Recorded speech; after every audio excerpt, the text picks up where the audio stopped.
வணக்கம் நண்பர்களே, welcome to channel CCF. So Australia vs India 4th test match day 4 நடந்து முடிஞ்சிருச்சு.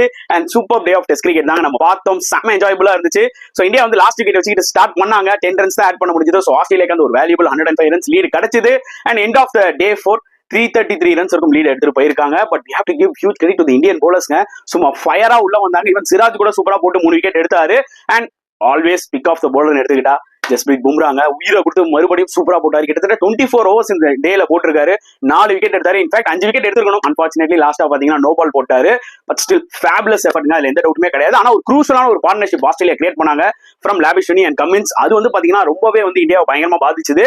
ஆஸ்திரேலியாவுக்கு ஒரு மொமெண்டம் கொடுத்துச்சு. அதுக்கப்புறம் last wicket partnership unbeaten more then 55 runs from line and Poland. Literally வந்து பாத்தீங்கன்னா மேட்சை இந்தியா கிட்ட இருந்து லைட்டா ஸ்நாச் பண்ணாங்க. ஒரு டைம்ல இந்தியா வந்து லைக் 260 சேஸ் பண்ண போறாங்களா, 270 பண்ண போறாங்களா, 240 பண்ண போறாங்களா, வாய்ப்பு அதிகமா இருக்கேன்ற மாதிரி நினைச்சோம். பட் மோஸ்டா இந்த மேட்ச் டிரால தான் போய் முடியும்ன்றது என்னோட ஒரு கருத்து. உங்களுக்கு சில கருத்துக்கள் இருக்கும்ல, அதை கமெண்ட் செக்ஷன்ல போடுங்க.